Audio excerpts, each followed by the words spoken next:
Yo, yo, yo, yo, yo. Ooh, excuse me. What's up, everybody? It's your girl, Rose Gold. Listen, this is not an episode of Heartbreak Hill Podcast. This is actually a special, if that's what you want to call it. This is a weeknight special, because usually we don't do this. But I had to make time and come and speak tonight in regards to Black History Month. Now, today is the last day of Black History Month. And people always complain and say we have the shortest month of the year and this and that, which in our reality, I guess we do.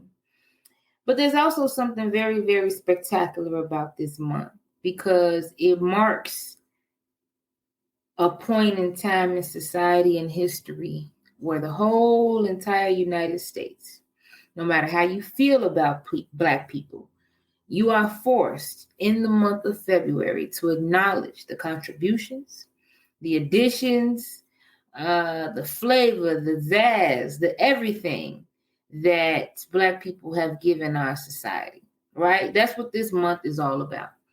So, had to take special time just to acknowledge Black people as a whole, whether you're African, whether you are from Philadelphia, whether you live in Canada. If your skin is Black or any shade of Black, we celebrate you this month and we thank you for everything that you've done. On another note, on a more zoomed in note, I want to take a special moment to acknowledge African American men and women. And before anybody goes there, I'll go ahead and say it, that I know that Black is Black. And before we were anything else, we were African. That's a quote I got from Burna Boy Mama. You don't know who that is? Google him. But she said that, and this is very, very true. Before we were anything else, we were African, right? This is very true. But I want to take a time to specifically acknowledge African Americans who were brought to this country against their free will, who were brought to this country on slave ships. My ancestors were brought here on slave ships. Any Black person that you see that's African American that was born and raised, here in the United States, we're not here by choice. We're not here because we want to be. So I want to take a special moment to acknowledge African Americans in this country. And in doing so, I brought a document along with me that I had to share along with you guys because it proves some very important things, not just about Black people, but it gives a little bit of background of who and exactly what we are. So in my hand, I have right here a document. And what it is it is an African American history timeline. Now, I'm going to show this briefly, and then I'm going to describe it. I'm not going to be here long. I'm here for a good time, not a long time. Can y'all see that? Hope you can. Instagram, I hope you can see this. So just the timeline, okay? The first cargo ship landed in the United States in 1619. That was the first cargo ship that had slaves on it, okay? These are slaves from West Africa that were kidnapped, taken on a boat, and brought here. 1619 is the first time that happened, okay? Now, I was always taught, especially when I walked away from the church, that the reason why Black people believe in Jesus Christ is because the slave owners used slavery to control slaves, okay? And I was also told that prior to white people landing in Africa, that there was no mention of Jesus Christ, that was an unknown thing to that land. And when I did my research on this timeline here, 1619 was the year that the first cargo ship landed in the United States of America, full of African slaves. So if that theory is true, that Black people knew nothing about Jesus before white men came about, then that would mean in 1619 that there was no Bibles, there was no mention of Jesus Christ. Because remember, The white man is what brought Christianity to Africa. So that would mean prior to 1619, there should be no record of any Bibles. There should be no Old and New Testament, by the way. There should be no records of Jesus Christ on written scribes. There should be no churches. There should be none of that in Africa prior to 1619.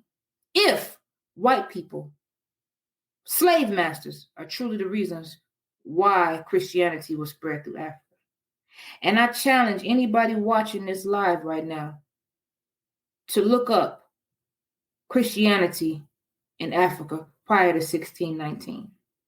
And you will see for yourself. And I'm not talking about, you don't even have to read the Bible for this. This is just basic history.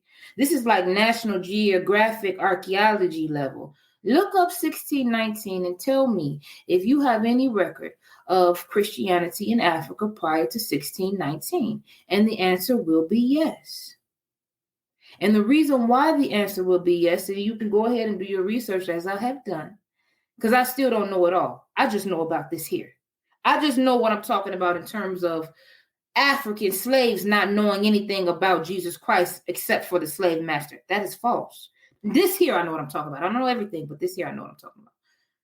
Prior to 1619, there should be no mention of anything Christianity related or anything related to Jesus prior to 1619, because 1619 is when the white man started to bring Africans over here. That's false information. You can Google it and you will see. You can look anywhere and you will see that there were churches, there were Bibles, there were followers of Jesus Christ in Africa prior to 1619. Do you know why that is? The reason why that is because Jesus Christ walked Africa way before any white man. When white men were still living in the Caucasus Mountains, the gospel was being spread over Africa. Before the Moors went and saved the Europeans from themselves, Christianity was being spread. The Bible was already being talked about and recorded and being told and retold and things of that nature. Now, you could talk about there being different translations of the Bible all you want, because that is true. There are different versions of the Bible everywhere, different languages. They use different verbiages, some of the stories. But one thing you can be true about all the Bibles, if they're real Bibles, is that Jesus Christ was not a man. He was 1/3 of the Trinity, which is God, the Holy Spirit, and God in human form, which is Christ. Christians do not serve a man because Jesus Christ was not a man. There's no man that you can tell me that died, came back, walked the earth, and then went to heaven. If you look in the Bible, there are plenty of people who came back from the dead. It wasn't just Christ that did that. There are people who didn't experience death, but nobody. I mean nobody, in my money long voice, nobody died, came back, walked, spoke to people, and went to heaven. Nobody did that. Man can't do that. And if you really, really, really want to know your history, you could go through the Old Testament and you'll see where God did send prophets before Jesus Christ to try to get it done right. But God being who he is, he said, if I can't do it right, let me do it myself. And that's how Christ came out. People get caught up because we call Jesus Christ the Son of Man. And when they get caught up, well, if he's the Son, then he must be human. No. Son is used in term as extension of myself. Prior to 1619, if what we're saying that white people brought Christianity to Africa is true, then there should be no mention of churches. There should be no mentions of Christianity prior to 1619 in Africa. I'm not here to convert anybody. I'm not here to force a relationship with Jesus Christ down anybody's throat. That's not what I'm here for, because people try to do that to me, and all it did was make me become Muslim and a Black Israelite and everything else. But I'm telling you here, don't let people tell you that Christianity is a white man's religion and that it was forced on us and it was used to control us. Do you know what they used to control Black people from 1619, from the time we came into this country to now? They controlled us by raping our women and raping our children. They controlled us by taking our men and raping him in front of large crowds of other Black people. The degradation The slave system in America is the most inhumane of all other slaveries in other parts of the world. It's the only system of slavery that had dehumanization as part of its tactics. All the other slave and genocides that you see throughout the world, it was based just strictly on hate. But this here, what we experienced in America, dehumanizing from the start of it, the whole structure of it. Read a Willie Lynch letter, and you'll see what I mean. So, just wanted to first of all get a count that Jesus Christ walked Africa while the white man still lived in a cave. So don't let anybody tell you that the reason why Black people believe in Christianity is because the white men brought it to Africa. That is a lie. I have it here. You don't have to believe this. This is by Dr. Earl F. Miller Sr. You don't have to believe it, but look it up for yourself. The first cargo ship, the first whatever, came 1619. Second thing I want to tell you about this here roadmap, African American history timeline, is that after 1619, slavery went on for 244 years. After that, there was another 101 years of segregation, laws that kept Black people purposely institutionalized. So that's about 345 years where Black people have been enslaved and they were dehumanized and humiliated and beat down. So really and truly, Black people have only really been free for the last, we'll say about 60 years. Now, why am I bringing this up? I'm bringing this up because time and time again, you will hear and you will see people saying negative things about Black people. Why can't our men stay with our families? Why can't Black women keep their legs closed? Why are Black people always complaining about being broke? Why are Black people always complaining about a racist system? Well, I want everyone listening to know that Black people have only been free, really and truly free, for about 60 years. And in that time span of us being free for about 60 years, we have been forced to relearn and remake a system that was never designed for us in the first place. So when I hear other races and I hear other cultures, because sometimes it's not always the white man that's tearing Black people down, African Americans. Sometimes it's our African brothers and sisters. Sometimes it's our Hispanic brothers and sisters that have so much to say about Black people and the way that we do things and how loud we are and how we're criminals and we're this and that. Black people have been free for 60 years. This is including segregation of 101 years and slavery for 244 years. And look what we have accomplished.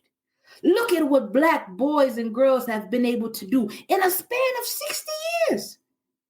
When the Civil Rights Movement happened in 1964, that is when Black people were finally able to drink at the white man's water fountain. I have a grandmother that's 70. So that means that by the time she was 10, she was living during this. And in 60 years of us being free from slavery and Jim Crow, 60 years only, look at what we have accomplished. Look at what the Black man has been able to do with his mind and his body and his intelligence. Look at what the Black woman has been able to accomplish with her integrity and with her body and with her intelligence as well. Just look at what Black people have come. This is a group of people, African Americans I'm talking about, just specifically African Americans. This is a group of people have been taken from their language, have been taken from their identity, their fathers put in jail through the 101 years of segregation and the slavery mentality for 244 years before that. They broke our homes, they broke our language, they broke our economic system.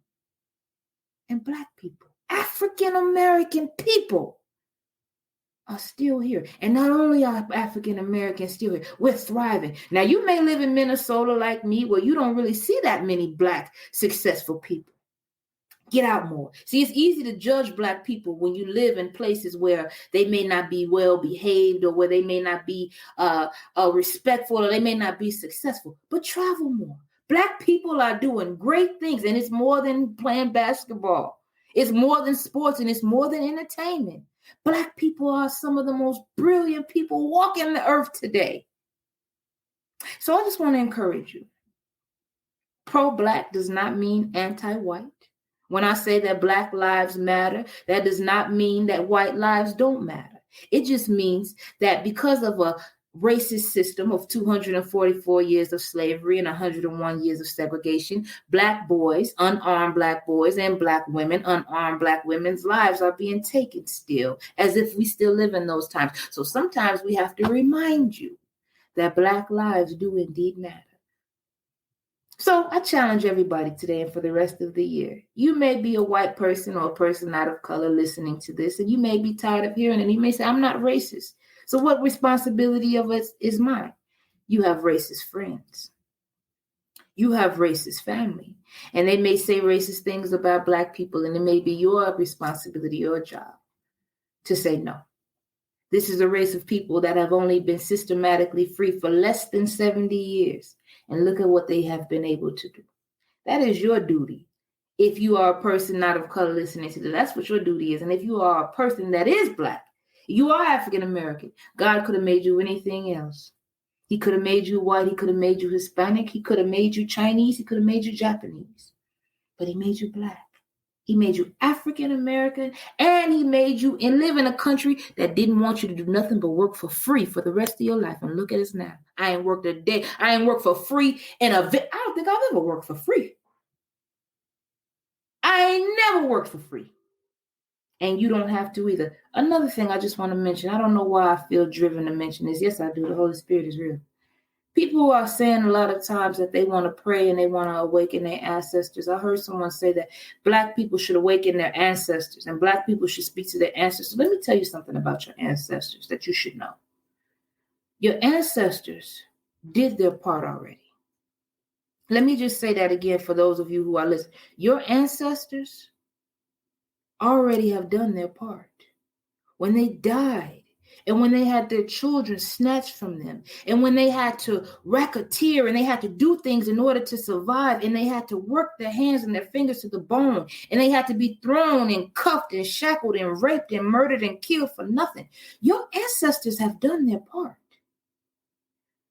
Calling and reawakening ancestors for whatever power you think is bringing you, you are being fooled and bamboozled. Not that your ancestors are not real. But whatever you think you're awakening and calling when you're going to your ancestors for advice, it's being done in vain. Why? Because your ancestors are at rest. They've already done their part. Your ancestors have already given you what you need in order to be successful. If guidance and direction is what you need, baby, call on the Trinity. It's what's got me thus far. And when I say Trinity, y'all know what I'm talking about, the Father, Son, and the Holy Spirit. Now look, I told y'all at the beginning, I'm here for a good time, not a long time, so I don't want to keep you.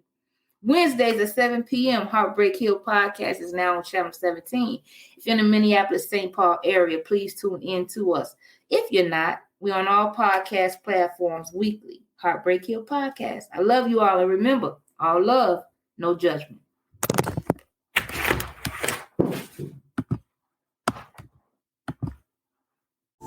Thank you so much for tuning in to Heartbreak Hill Podcast. Our mission here is to use multimedia channels to break generational curses in our thought process.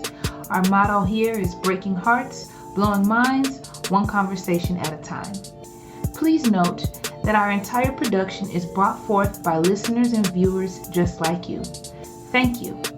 If you'd like to support the show, please visit our website at heartbreakhillpodcast.com.